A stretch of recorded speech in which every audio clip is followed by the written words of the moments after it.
fighting for free speech, Western civilization, and delivering common sense for the American people. Ladies and gentlemen, here's Scott Jennings.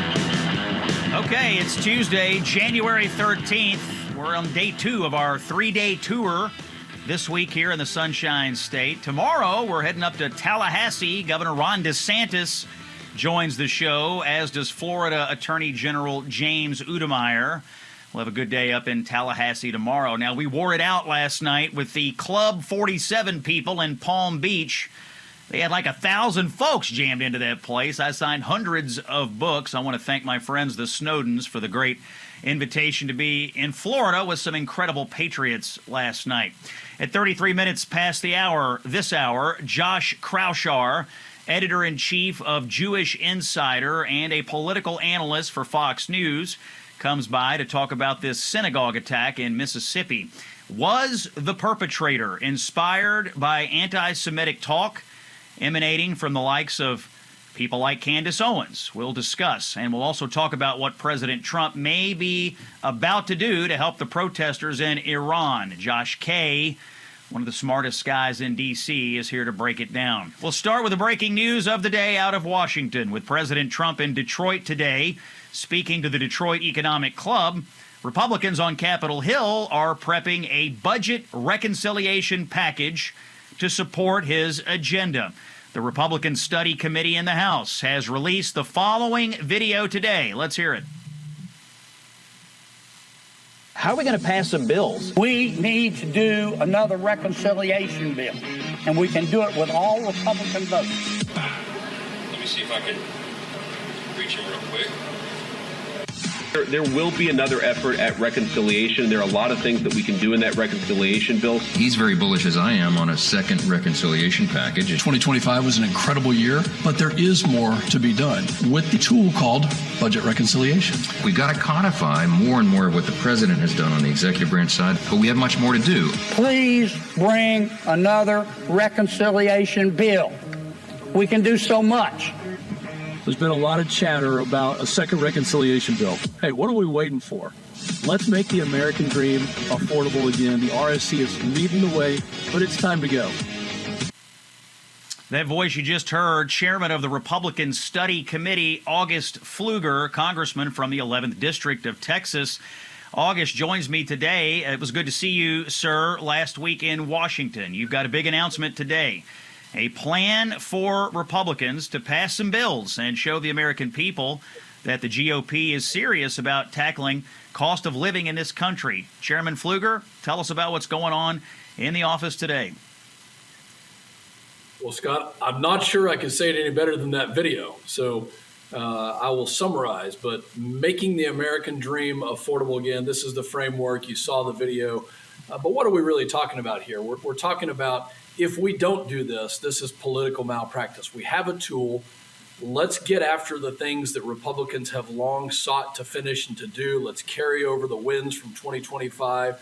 And we're looking at housing, we're looking at energy, and we're looking at healthcare as the three main pillars that really have policies that deconstruct what Biden tried to do to kill the economy. They deconstruct this overburdensome regulatory environment, and they just make it easier for Americans to have choices in healthcare, to put some money back tax-free to buy their house, to lower that age of home ownership from 41 down to mid-20s for first-time homeowners, and just to live the American dream. So very excited about the provisions. We had a great press conference this morning with lots of people talking about their specific bills, but this is the starting point, and it is time to go.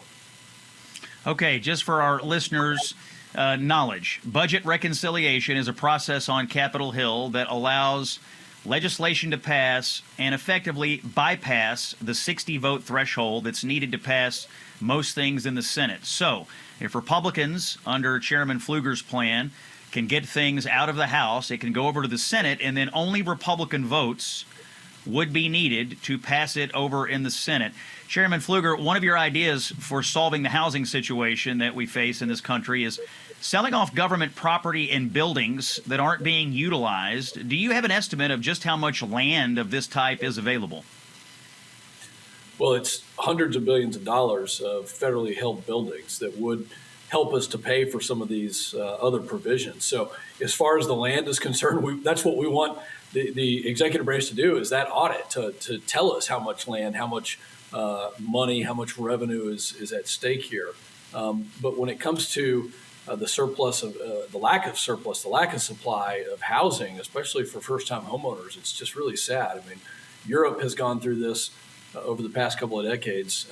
We really want to live that American dream again, and it means that young families need to have the opportunity to buy a home, to raise a family, and we've got lots of provisions. As you just mentioned, that's one of them. Another one is the NEST Act, which my colleague from Florida, Kat Kammick, has introduced, and that would allow you to put money away tax-free and then to spend it on a down payment for your first-time home buying experience. There's a lot of talk about fixing the problems of Obamacare through health freedom accounts. How does this reconciliation framework tackle the issue of the broken health care system? I know that's one idea. Give us an overview on health care. Well, President Trump, when he talked to Congress a week and a half ago, mentioned that why is any money going into the hands of insurance companies instead of going directly to directly to Americans? And so these health savings account, health freedom account, Trump accounts, if you want to call them that, would allow people to save money, to put it away tax-free, and then to spend it on their health care needs. The other, I think, big value that Democrats have completely ignored is competition and transparency. So not only can you put money away in these health freedom accounts, but you can also have more of an understanding of what you're spending it on and what the quality of care is. That's they have completely destroyed transparency, and they want a single payer system. We want to get away from that, and there's lots of different things, including shopping across state lines, that add to that competition, that transparency, and you making a choice, not the government, but you as the leader of your family or as families making choices, not the government doing that. Talk to us about energy. What are some issues in the package here, like permitting, regulations, taxation? Give us some idea what further, because you did a lot on energy last summer in the big, beautiful bill. What more are you planning to do here on the energy front? Well, we sure did, and a couple of things come to mind. Number one, refilling the SPR, the Strategic Petroleum Reserve. And one idea that has kind of percolated in the last week or two is that let's take some of the Venezuelan oil at a discount because they stole from American companies, and let's refill the 350 million barrels that Biden drained for political expediency. Let's get that refilled for true emergencies. Number two, when it comes to permitting energy projects, it takes 8 or 9 years on average to permit major pipeline projects. We haven't had a new refinery in such a long time, but even roads and bridges and highways kind of fall in this same category. So we believe that we can reattack in the Senate and that it can pass the Byrd rule because there is a budgetary nexus, which is required for us to do reconciliation. But these projects will actually lower the cost of everything, not just energy, because energy is foundational in the economy. But if we can get this through, which we think we can, it will lower the cost of everything. But permitting is at the heart of all of this, as we know our economy runs on energy. About 30 seconds to go here, Chairman Pfluger. As a logistical matter, you've got a slim margin in the House. What are you hearing from your colleagues about their desires to do this, their optimism about getting it done, and about how long do you think it might take in order to go from soup to nuts here and get something out of the House and over to the Senate? We have to move with extreme urgency right now. We only have a couple of months before you kind of get into that window where now it's, campaign season. We're in a 2-minute drill. Yes, people have questions. Can we get this done? But I'll tell you, when the American public sees us coming together, unifying, and they know we have a 1-seat majority, when they see us coming together with solutions, not reasons why we can't do it, but with solutions of why we can do it, they are going to give us another chance to continue to maintain the majority in the House, to maintain the majority in the Senate, and they know they've got Donald J. Trump at the helm in the White House, and that we're going to continue towards prosperity. So I think the outlook is very good. There's 1,000 reasons why we can't, but I'll tell you, America is depending on us. It's political malpractice not to do it. Sounds like you got to go vote, Chairman Pfluger. I hear the beeping there in the House office building. Chairman August Pfluger from Texas with the Republican Study Committee. They've got the reconciliation blueprint out today, trying to get some legislation passed for the Republicans and for President Trump. More news when we come back. It's Common Sense for the American people. Hey, it's Scott Jennings. You know, depending on where you live, crime may be skyrocketing, and you may already own a firearm. But before you face the financial, legal, and emotional weight of pulling the trigger, there's a smarter option. It's called Byrna. That's B-Y-R-N-A.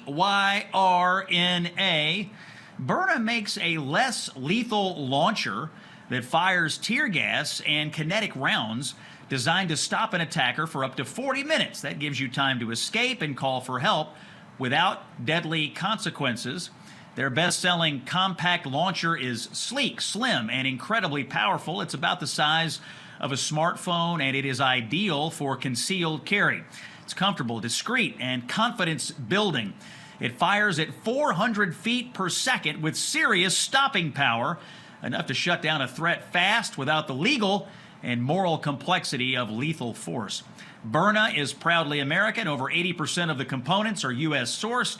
Every Byrna launcher is hand-assembled in Fort Wayne, Indiana.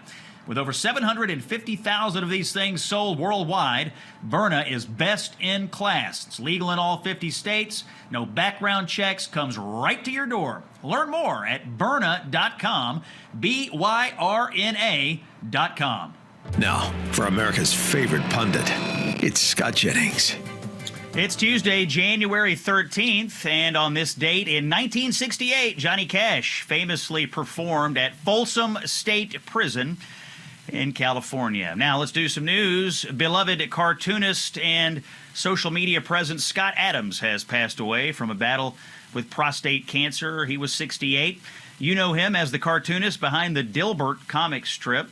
His 2013 best-selling book, How to Fail at Almost Everything and Still Win Big, is one of the most influential and entertaining business books in recent years. President Trump speaking this hour to the Detroit Economic Club.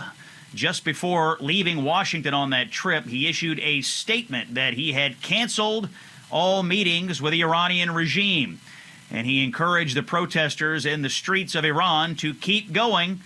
Trump says to the people of Iran, help is on the way. MIGA, he says, make Iran great again. We await more from the president on what he means by all of this. Meanwhile, the regime under the Ayatollah continues its killing spree. One estimate says between 12 and 20,000 protesters have been slaughtered. Now, yesterday, President Trump said he would impose 25% tariffs on countries that trade with Iran as a way of punishing the regime for its brutal crackdown. China is protesting, but Trump says his orders on that are final. So we shall stay tuned to the president. Oral arguments at the Supreme Court today. Lawyers battling in a pair of cases challenging state-level bans on transgender students playing on sports teams, boys and girls sports.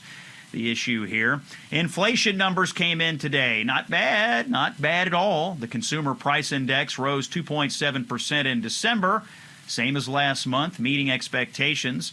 I suspect the president will continue today to pressure the Fed to cut interest rates with these numbers coming out. You know, since President Trump took office, headline inflation has been running at about 2.4%. It was 3% under Biden. Core inflation has been running at 2.4%. It was 3.3% under Biden. The numbers don't lie. Trump has lowered inflation from the mess he inherited from Joe Biden. Up on Capitol Hill today.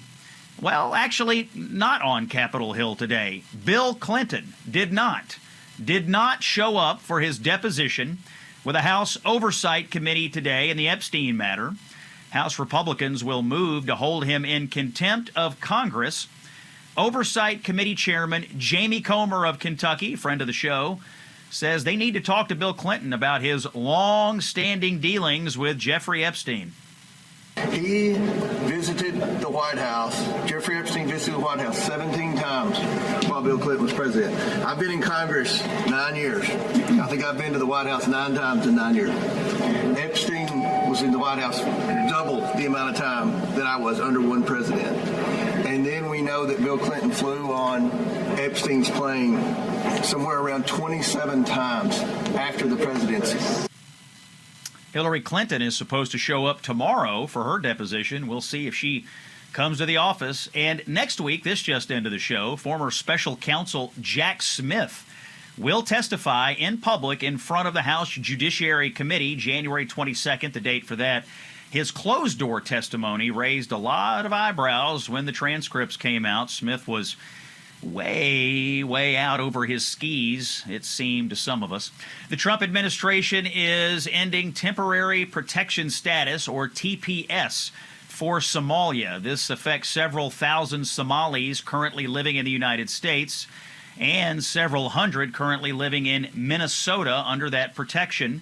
Those with TPS designations will have to leave the country by March 17th. There are nearly 2,500 Somali nationals currently in the U.S. under TPS, with another nearly 1,400 in the country with pending TPS applications. All of this is happening, of course, as the massive fraud scandal unfolds in the Somali community in Minneapolis. And President Trump continuing to make the case for the U.S. acquiring Greenland from Denmark. Here's the president. If we don't take Greenland, Russia or China will. And I'm not letting that happen. If we don't take Greenland, Russia or China will take Greenland. And I am not going to let that happen. Is there any deal they can offer you? They're like, yeah, sure. I'd love to make a deal with them. It's easier. But one way or the other, we're going to have Greenland. That's the news today. When we come back, Josh Kraushaar from Jewish Insider, also an analyst at Fox News, will be here to discuss the Mississippi synagogue arson investigation and also what Donald Trump may do on Iran. Josh K. is our guest when we come back. It's Common Sense for the American people. Scott Jennings on Salem is here. Stay with us. Joining us now on the Scott Jennings Show, Josh Kraushaar, the editor-in-chief of the Jewish Insider and a political analyst for Fox News Radio. Josh, welcome into the Scott Jennings Show. Scott, it's great to be with you. Yeah, good to see you, my friend. We've known each other a long time. Respect your knowledge of what's going on in the world. And I want to start in Mississippi, where a synagogue was recently set ablaze. The same synagogue, in fact, that was attacked by the Ku Klux Klan in 1967. It seems like we have a suspect in custody. Seems like the suspect has confessed. And he, Josh, was using language and a phrase called the synagogue of Satan, which has shown up in some right-wing commentary from people like Candace Owens and others. I'd like for you to tell our listeners about the guy who set this church on fire, about this phrase, synagogue of Satan, and what you think is going on here in Mississippi. Well, thanks for having me, Scott. Look, it was a tragic weekend in Mississippi, and it's a real-world example of what happens when you see some of this vile anti-Semitic content on social media that people suck up, and maybe many don't act on any of their hateful thoughts, but just takes one person to do immense damage. And that's what happened in Jackson, Mississippi, where this 19-year-old Stephen Spencer Pittman, who clearly, if you look at the social media record of this teenager, has a long history of anti-Semitic content and tropes and all kinds of extremism on his social media pages or the stuff he posts. Alarmingly, as you mentioned, Scott, that this phrase that he used to when he attacked the synagogue in Mississippi, calling it the synagogue of Satan, that is a phrase that the very extremist podcaster Candace Owens regularly uses on her show, and along the line of a lot of other anti-Semitic things she says. But that's a formulation that is frequently invoked on her show. So this guy, it seems like it imbibed a whole lot of anti-Semitism online. It sounds like his family was sort of shocked by what happened when you read the affidavit. But he went to the overnight Saturday. Went to one of the few synagogues in Mississippi, the largest one in the state. It was actually founded all the way back to before the Civil War in 1860, and spilled gasoline in the lobby, set it on fire, and did immense damage. Fortunately, no one killed, no one injured, but the building is almost destroyed. And it all was fueled by just out of control hate, out of control anti-Semitism that we can see from the suspects and postings online. Yeah, it's a pretty tragic situation. This guy, Pittman, was 19 years old, was a celebrated high school baseball player, and had signed or was playing, I guess, college baseball, and had a promising career and a promising life in front of him. And now obviously has thrown that away by swimming in the cesspool of anti-Semitism online. Have investigators learned if he had any accomplices, or, Josh, do you know if this man acted alone? So far, it seems from all the public statements made by federal and local officials that this guy was acting alone. This was not part of any kind of international conspiracy, and was not, terrorism.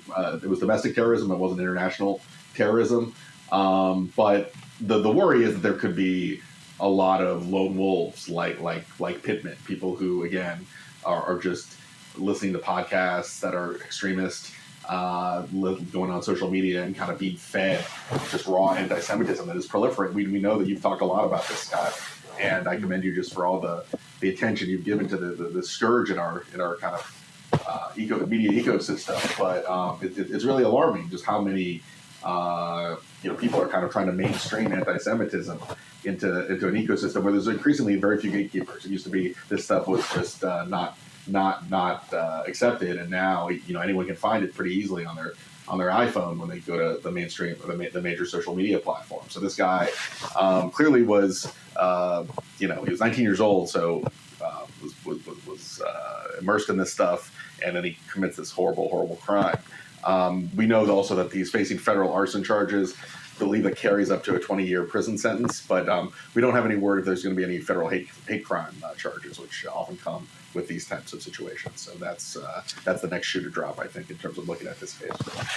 Yeah, well, it's a lesson for parents, isn't it? You've got a 19-year-old kid swimming in the cesspool out there online, engaging in social media that obviously radicalized him and caused him to throw his life away. So parents, my advice is pay attention to what your kids are doing out there online, because there's all kinds of people that are trying to reinforce radicalization for all sorts of reasons. Josh, let me switch attention to the nation of Israel. Prime Minister Benjamin Netanyahu has outlined a plan, this is in the news today, at reducing and fully phasing out Israel's reliance on military aid from the United States over a short period of time.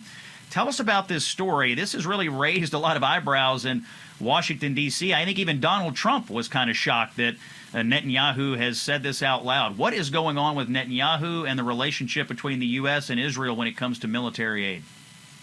Well, look, this is a fascinating scoop by three of our reporters, Emily Jacobs, Danielle Cohen, and Lahav Harkov in today's Jewish Insider newsletter. But we discovered that at the meeting between Donald Trump and Benjamin Netanyahu at the end of last year at Mar-a-Lago, Netanyahu seemed to be under the impression that a lot of Republicans, or at least the trend lines in the Republican Party, among elements of the Republican Party, were for phasing out aid, and there was some desire within the prime minister circle to get ahead of it. And he presented this idea and some proposals to phase out U.S. military aid to Israel over a longer 10-year period of time.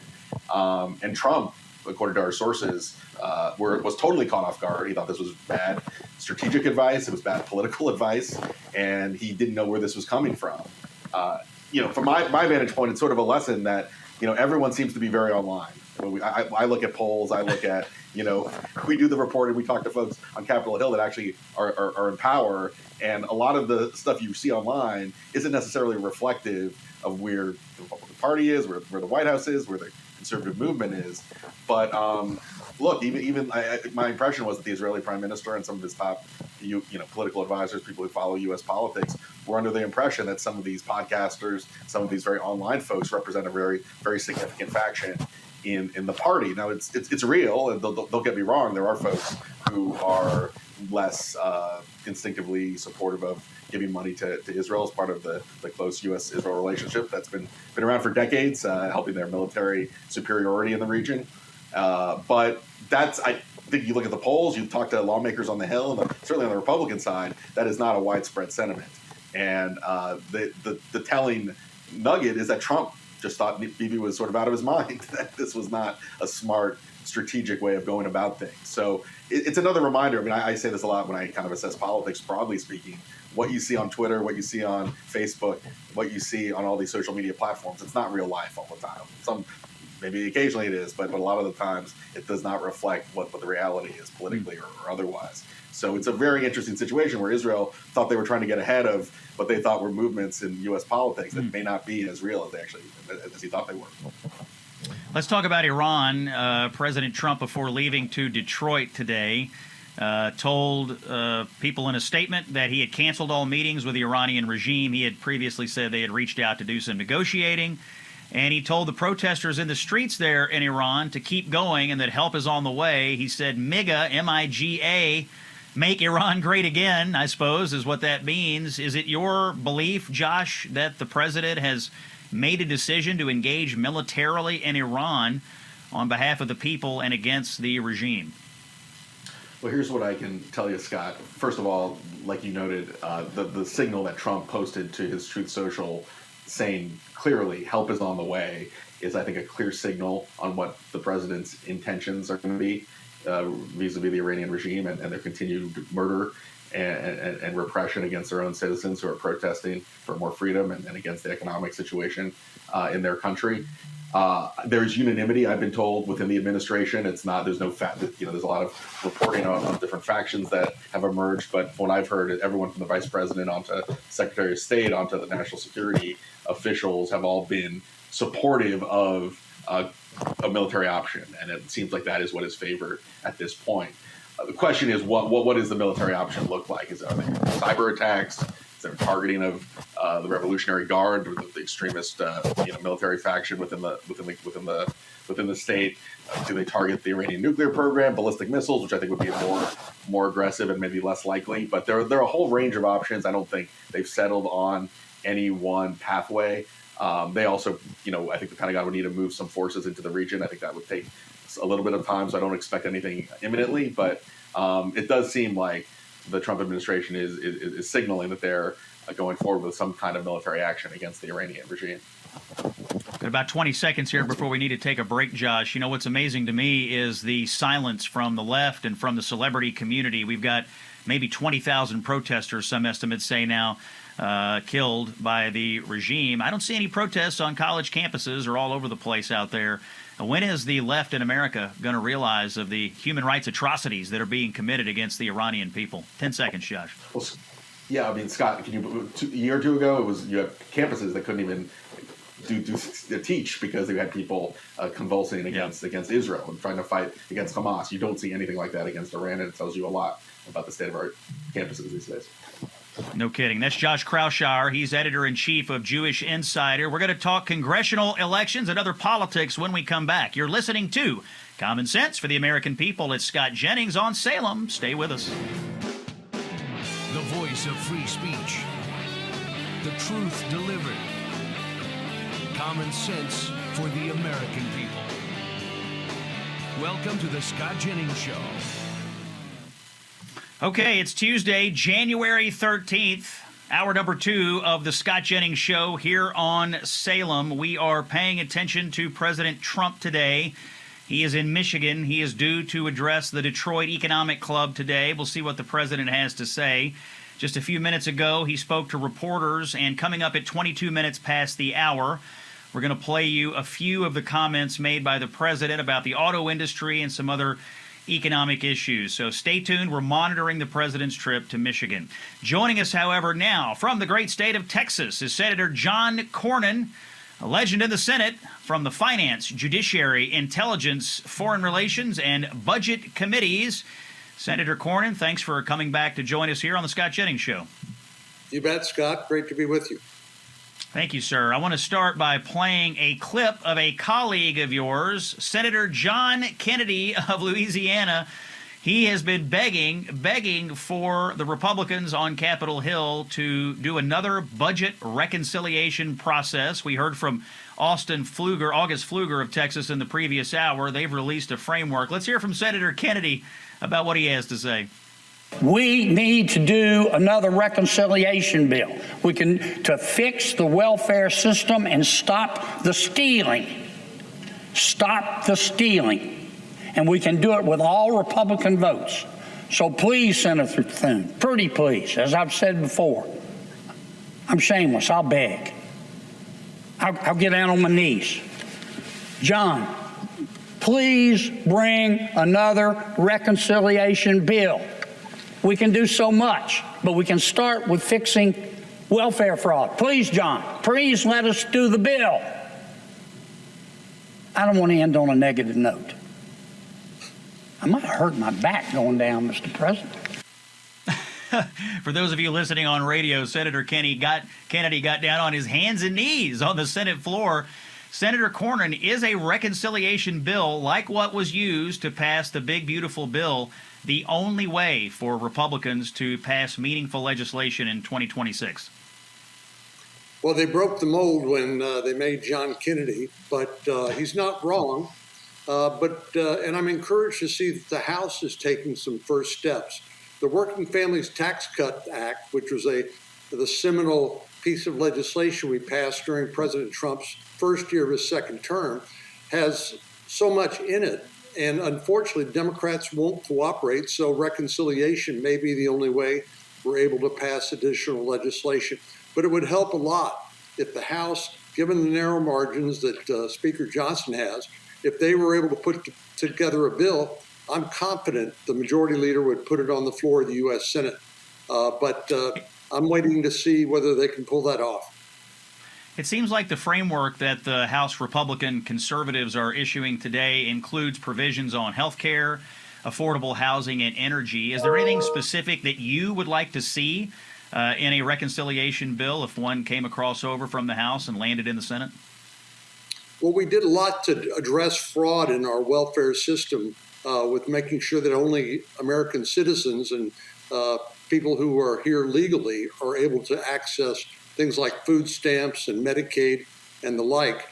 And obviously, we're all aghast at what's happened in Minnesota and worried that this is going to be replicated in other places around the country.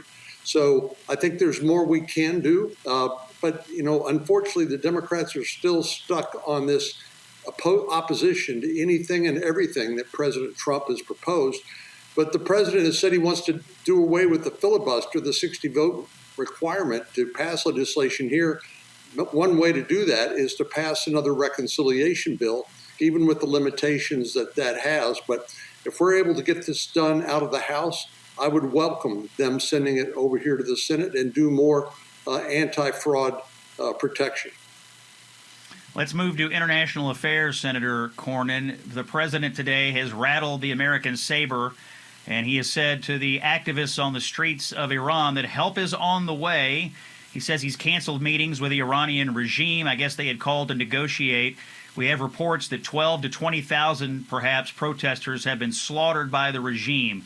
Would you support the United States striking Iran to deal a final blow to this regime and help the people on the streets in Tehran and elsewhere?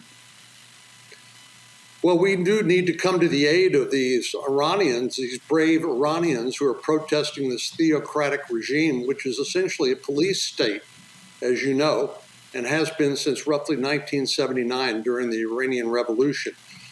President Obama did nothing when there was an uprising, and unfortunately the thugs that work for the supreme leader killed them. And that, of course, is a risk that these current protesters are taking. But President Trump seems focused on this. I'm sure he's got an array of options, some kinetic military options, maybe some others that we can do to support the protesters. But the economy in Iran is in a bucket. It's in bad shape, primarily as a result of these sanctions that the United States has put on Iranian oil. And of course, when the president got Nicolas Maduro and blockaded a lot of the shipments of these ghost fleets in Venezuela, he's begun to make some real steps towards dealing with the fragile economy there in Iran. But hopefully the best scenario would be for the Iranians to do it themselves. The problem is coming off of a repression regime like they've been living with for these many years, it's hard to find leaders, hard to find institutions to be able to govern the country. But I'm sure the president's being presented a number of different options. Let's talk about immigration, and let's see a little bit of this. Senator Cornyn, you recently made a trip to the border. Let's play Cut 11. The part that I'm most concerned about or most interested in, of course, is making sure that the federal government does right by the state of Texas and Texas taxpayers. Thanks to John Thune and John Barrasso and the President of the United States, we were able to secure $13.5 billion in reimbursement for border states that filled the gap in the absence of strict border control by the federal government. And that money will now soon be flowing into the coffers of the state of Texas to the tune of roughly $11 billion to do justice, which is to reimburse Texas taxpayers for stepping up and filling the gap when the federal government simply refused to do so. Senator Cornyn, we've seen about 2.6 million deportations since President Trump came into office.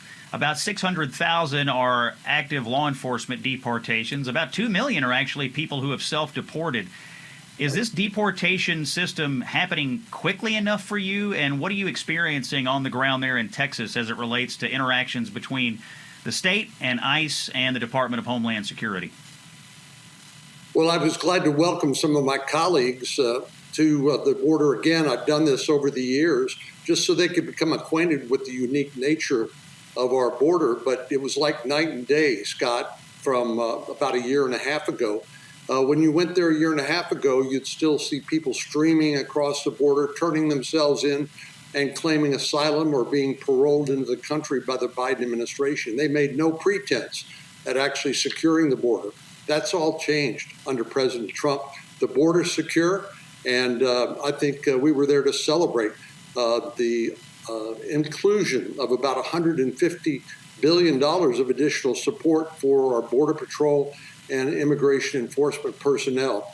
But unfortunately, it's going to take a while to clean up the mess the Biden administration created. But there are a lot of people who were under final orders of deportation who simply defied that and stayed in the country. Many of them criminals, many of them repeat offenders. And unfortunately, there are many victims here in the United States, including innocent people like Laken Riley, Jocelyn Nungure, and others who were killed by illegal aliens who came into the country under the Biden administration. But we're making great progress. But no, it's not fast enough. But I know Tom Homan and his team are doing the best they can. That's Senator John Cornyn of Texas. Senator, I know you have to get back over to the Senate floor. We thank you for spending some time with us. And you have a primary coming up in March down in Texas. We'll have you back to talk about that. When he's not in the Oval Office or owning the libs on CNN, he's here with us. It's the Scott Jennings Show. We're here delivering common sense for the American people. Scott Jennings broadcasting live from Palm Beach Gardens, Florida today. Once again, at the offices of Studio 67 in Palm Beach Gardens. Thanks to my buddy Curtis Bush for the hospitality the last couple of days. We're heading up to Tallahassee tomorrow, and we're going to see Governor Ron DeSantis, among other folks, up in Tallahassee. We'll look forward to that on tomorrow's show. We are tracking some breaking news right now. President Trump is in Michigan, and he is about to speak to the Detroit Economic Club. He did make a stop at an auto plant, and we have some breaking sound from the president here into the Scott Jennings Show. Guys, let's cue up Cut 24. It's a bit of a long back and forth with President Trump here, but he is touting the success of the U.S. auto industry, and we want to hear from the president. Cut 24, Donald Trump today in Michigan.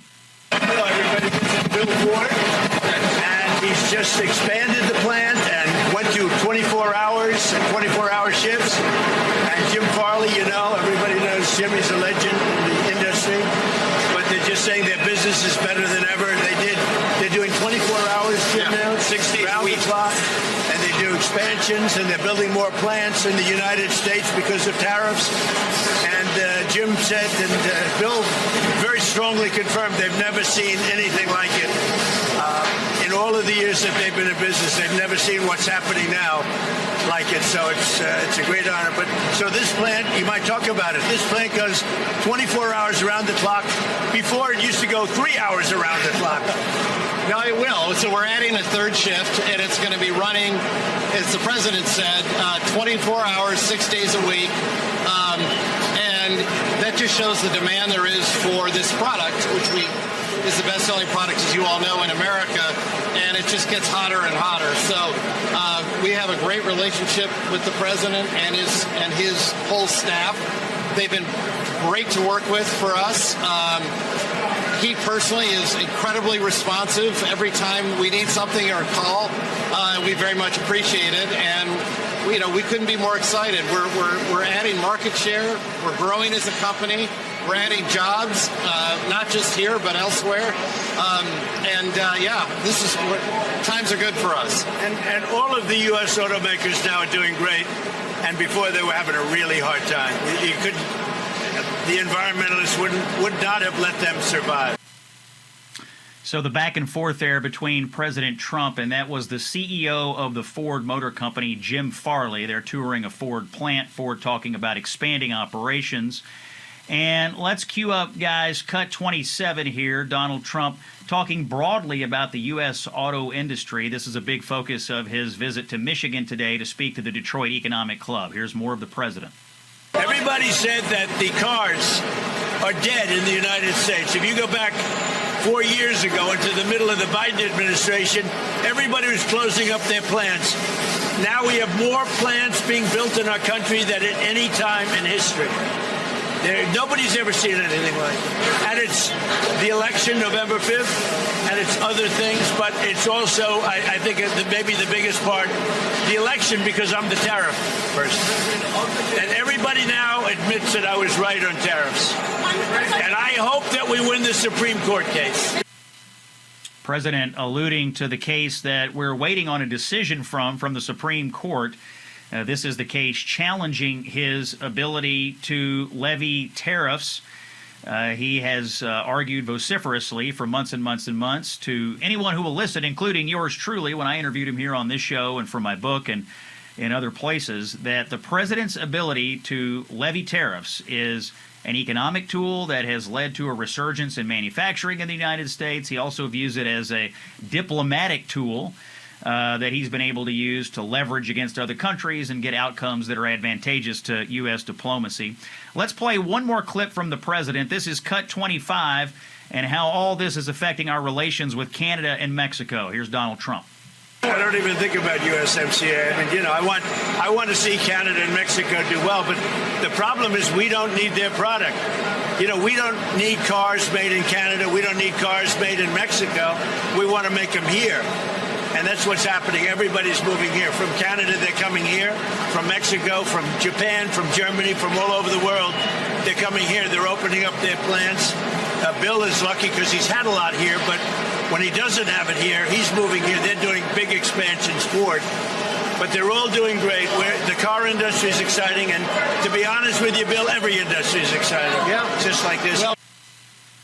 We're nothing if not tracking the breaking news here on Salem, here on the Scott Jennings Show. That was just moments ago, Donald Trump talking to CEO Jim Farley of the Ford Motor Company before heading over to the Detroit Economic Club. We're going to take a break. When we come back, we're going to talk to Tom Fitton of Judicial Watch and find out what in the world is going on with Oregon and their voter rolls. A lot of fraud. You don't want to miss it. Common sense for the American people. Scott Jennings is here on Salem. Stay with us. Conversations and stories you simply won't hear from the mainstream media. It's the Scott Jennings Show. It is Tuesday, January 13th. Scott Jennings here with Common Sense for the American people. We turn our attention now to election integrity. Joining the show today, Tom Fitton. Tom is the president over at Judicial Watch, which is the top rights organization for combating fraud and crime regarding the voter rolls all over the country. Tom is here today to discuss a key victory he just scored in the state of Oregon. When you hear what Tom has to say, you will not believe your ears.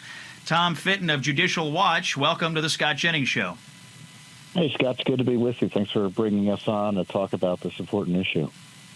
So tell our listeners, what in the world is going on in Oregon with their voting rolls? Talk about the numbers, talk about the fraud. And when you say it out loud, I mean, I'll be as aghast when you say it as when I first read it. It is shocking what's going on there. It is. The numbers are huge. And, when you look nationally, I think there are like 24 million names in the rolls that need to be cleaned up. So we're talking huge numbers. And we already have cleaned up 5 million names through our litigation, New York, California, L.A. County, et cetera. But, it just has to keep on going because the lists get older and older, and if the states aren't doing what they're supposed to do, you get a lot of dirty names on the rolls because people move away and die. In Oregon, we looked at the numbers. In 35 of the 36 counties, Scott, they had more people on the rolls than were actually living there and eligible to vote. So we sued. And you're able to do that under federal law to, take reasonable steps to clean up the rolls. So they were fighting us, obviously. And then this weekend, it's reported the new Secretary of State, I don't know if I'm presuming he's a Democrat, said, oh, by the way, we're going to remove 800,000 names from the rolls. We haven't been removing names from the rolls since 2017. And that's 800,000 names. That's 20% of the registered people on the rolls right now. 20%. I was going to ask you, what's the population of Oregon? You take 800,000 people off. I mean, that's a big chunk. 20%. Yeah. So the total registration number is 3.8 million. So 800,000 of those names are bad. And he said we're going to remove 160,000 names immediately, and 600 or so thousand. We're going to have to figure out a process to get them off. And none of that would have happened without a lawsuit. So that brings it to a total of 5.8 million names that Judicial Watch, a private entity, has forced states to clean up in just the last few years. As I said, 1 million names in New York City. I mean, we sued New York City. They immediately took almost 500,000 names off, and then the next year another 500,000. Same in Washington, D.C. They quickly removed over 130,000 names. D.C. isn't a big city, so it's a huge number. It's not going to stop. We've got lawsuits in California, in Illinois. They're not cleaning up the rolls there. And I suspect with the 3 lawsuits we have now, Oregon, which obviously is 800,000, and between New York, California, and Illinois, it's at least 2.5 million names more that need to be cleaned up. And then on top of that, there are 20+ million, as I said earlier, in the states generally that are on the rolls that shouldn't be there. And, dirty election lists can mean dirty elections because it's a pool from which fraudsters can draw. And obviously it undermines confidence. If you're living at your house and you get 7 ballots for people who previously lived there, it makes you think the elections are rigged. And we've got to restore voter confidence. So let's talk about that and why this is so important, particularly for states out west. Out west, you have a number of states that are almost entirely or predominantly vote by mail. So if you have hundreds of thousands or millions of people on voter rolls that don't exist, that don't live there anymore, that have passed away or what have you, fraudulent registrations, but yet you have ballots going out in the mail corresponding with those bad names, it's pretty easy to see that this could lead to election fraud. Is that your contention? And do you have examples where fraudsters, as you call them, and I agree with you, have actually used these dirty rolls to infect an election? Well, first things first, it's illegal. You're not supposed to not do your job under federal law. The states are supposed to take reasonable steps to clean up the rolls. Do we know specifically that fraud's occurring? Oh, this person had moved away and they got a ballot. They say the ballots don't go to people who become, quote, inactive and old on the list. But, given the fact they can't clean the list, why would we believe them otherwise? And why would we believe their ability to administer the elections generally? To me, this is like an indication that there's no one watching the store. And the problem with voter fraud is unless you're literally there watching the person commit the fraud, it's hard to check. And when you're mailing ballots, it's impossible to check. So you could have people, who are not registered or who are registered, haven't been there for 10 years. Someone votes in their name, and they can vote if the name's still on the rolls. They don't have to re-register. That's the danger here. And what you're talking about in these operations, you're not talking about messing with the registrations of people who are alive, living in a particular state, active voters. All you're really talking about here are people who have died, people who have moved away, people, there are many examples across the country where people have voter registrations in multiple states. That is not allowed. Right. I mean, truly what you're talking about are getting these lists cleaned up to prevent possible fraud, but also engender confidence among the remaining population of a state that, hey, this election is being executed in a way that makes me believe that we've done everything we can do as a government to eliminate even the possibility of fraud. It's about voter confidence. Is that right? That's right. And eliminate, 5 million names clean from the rolls or 5 million less opportunities for fraud. And let me tell you how simple it is to do. What they're supposed to do, if, let's say, you don't vote, where are you, in Georgia, Kentucky or Georgia? Kentucky? Scott, you didn't vote last year. They're supposed to send you a card. Hey, you didn't vote. Are you still around? And if you don't respond to the card or don't vote for the next 2 federal general elections, so we're talking maybe 4 or 5 years, then they're supposed to remove your name from the rolls. Why is it we have to sue to get that done? And why is it that when we sue, we get the left come in, actually intervene in our lawsuits to try to get it stopped from being done? And I think you know what the answer is. They want to have a system where it's easier to steal elections. No voter ID, filthy dirty lists, no citizenship verification, just show up and vote out of the blue. No one can check to see who you are, where you've been. And, that's how elections are ruined in this country with that system. Let me ask you a question about your interactions with the Trump administration and the Department of Justice. A few weeks ago, we had the Assistant Attorney General for Civil Rights on here, Harmeet Dillon. She was engaging in litigation with a number of states. She was doing the same thing you're doing on the outside, which is talking to states about turning over data for the purpose of cleaning up the voter rolls. She was getting resistance from a number of states. Are you in touch at Judicial Watch with Harmeet Dillon and what she's doing on the inside? And how would you judge the Trump administration's efforts on election integrity so far? It's better than the first administration, and I can't say one way or the other who we're in touch with at the Justice Department, but they did kind of make some noise in this case in Oregon, saying that Judicial Watch should be able to proceed with the case. And what Harmeet's doing now is they're asking for the voter list so they can independently evaluate how clean the lists are, which they're able to do under federal law. And the fact that the largely Democrat states don't want to turn it over just tells you where they are on this. It's kind of this crazed objection to common sense steps to make sure the rolls are clean. Who objects to making sure that people who are dead or moved away aren't on the voting rolls? And, they say, well, you can get real voters knocked off. Well, that's rare if it happens at all. And if they do, you know what they need to do? Re-register. Yeah, it seems like an easily correctable thing if that happens, but it's easy to identify who has at least passed away. I mean, we have federal records of who dies through the Social Security Administration and other ways, and it just seems to me that people fighting so hard to keep these fraudulent registrations on the voter rolls really ought to be asked by the media more often to explain themselves. We're talking to Tom Fitton, president of Judicial Watch, currently engaged in litigation all over the country to try to clean up the voter rolls. Tom, I know you're also tracking a couple of other issues personally and at Judicial Watch. Have you had a chance today to look in on the arguments going on at the Supreme Court regarding the transgender sports cases? The issue here, boys playing in girls' sports. I've seen a couple of comments from a couple of the justices, including Ketanji Brown Jackson. It seems to me that the left still is having trouble defining what is a woman. Are you following this case closely? Any comments on the arguments that you're familiar with today? Yeah, I think, it comes down to whether there's, quote, discrimination based on sex and whether transgenderism falls into that category by denying males pretending to be females the right to be on the sports teams of girls and females. And, the key argument in response to that is it's not based on their transgender status. It's based on their biological birth. Men, you're born as a male.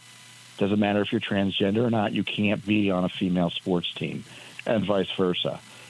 So to me, it's kind of a straightforward legal analysis. I'm not a lawyer. What do I know? But it looks like at least 5 or 6 of the justices tend to agree with me on it. Tom Fitton is the president of Judicial Watch. Tom, where do we find you and where do we find Judicial Watch on the internet if folks want to follow along with the work you're doing? Well, we're at judicialwatch.org, judicialwatch1word.org, and of course, We're all over social media, Tom Fitton, at Judicial Watch on all the platforms. All right, Tom Fitton, president of Judicial Watch. Thanks for joining us today, and we'll have you back soon on the Scott Jennings Show. Appreciate your time. Thank you. He's the author of the best-selling book, A Revolution of Common Sense. Here's Scott Jennings. Speaking of common sense, I'm going to play some audio and video for you of Democrats speaking common sense. I'll say that again. I'm going to play some audio and video for you of Democrats speaking common sense. And the topic is immigration.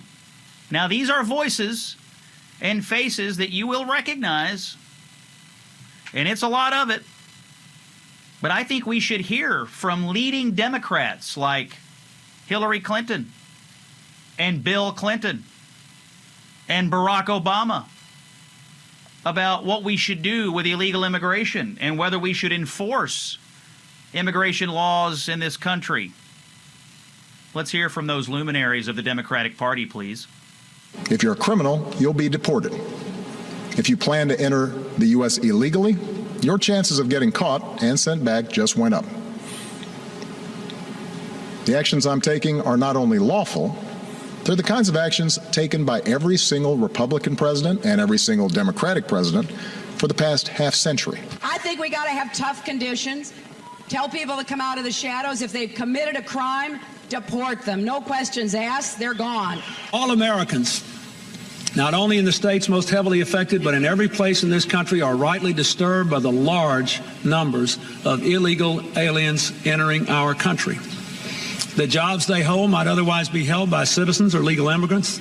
The public service they use impose burdens on our taxpayers. That's why our administration has moved aggressively to secure our borders more, by hiring a record number of new border guards, by deporting twice as many criminal aliens as ever before, by cracking down on illegal hiring, by barring welfare benefits to illegal aliens. In the budget I will present to you, we will try to do more to speed the deportation of illegal aliens who are arrested for crimes, to better identify illegal aliens in the workplace as recommended by the commission headed by former Congresswoman Barbara Jordan. We are a nation of immigrants, but we are also a nation of laws. It is wrong and ultimately self-defeating for a nation of immigrants to permit the kind of abuse of our immigration laws we have seen in recent years, and we must do more to stop it.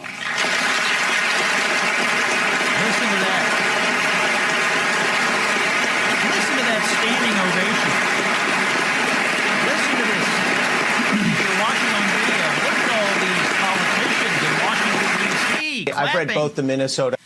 For Bill Clinton. That was State of the Union material right there. Barack Obama, the deporter-in-chief, Hillary Clinton. What happened to the Democratic Party? Because today, those people sound like Donald Trump. Today, those people sound like every mainstream Republican that you know. That wouldn't fly in the Democratic Party today. People ask me all the time, hasn't the Republican Party moved dramatically to the right? I think the Republican Party is right where it's always been on most issues. Pretty stable, actually, conservative party. But you listen to those Democrats and what they had to say about immigration. You tell me, if you were a Democrat elected official, even if you were the president, and you walked into a Democratic political event, a fundraiser, a dinner, some rally in front of a bunch of Democratic activists, and you said any of those things that we heard the Clintons say, that we heard Barack Obama say, I believe they would beat you up and throw you out in the street. Why? Why has the Democratic Party decided that its principal and primary constituency should be illegal aliens? Look what's happening around the country today. Not only is that sort of language a relic of the distant past, it has been replaced by new language. That new language is spoken by people like Chris Van Hollen, senator from Maryland, who went all the way to El Salvador to have margaritas with an illegal alien who got deported from his state. It's spoken by the Democratic officials in Minnesota and in Oregon and in other blue state and blue city jurisdictions who say that federal ICE officers should not be allowed to enforce federal law in their state. And in fact, if they try, we will confront them with the National Guard, with our own local law enforcement. We have gone from Democrats in this country saying, hey, let's enforce the law because illegal immigration is bad, to, hey, we're going to secede from the union if you try to enforce immigration laws around here. The Democrats, folks, have lost their minds. That's it for today. We'll be in Tallahassee tomorrow. Governor Ron DeSantis is joining us. It's Common Sense for the American People. Scott Jennings, thanks for listening. Common sense for the American people. This is the Scott Jennings Show.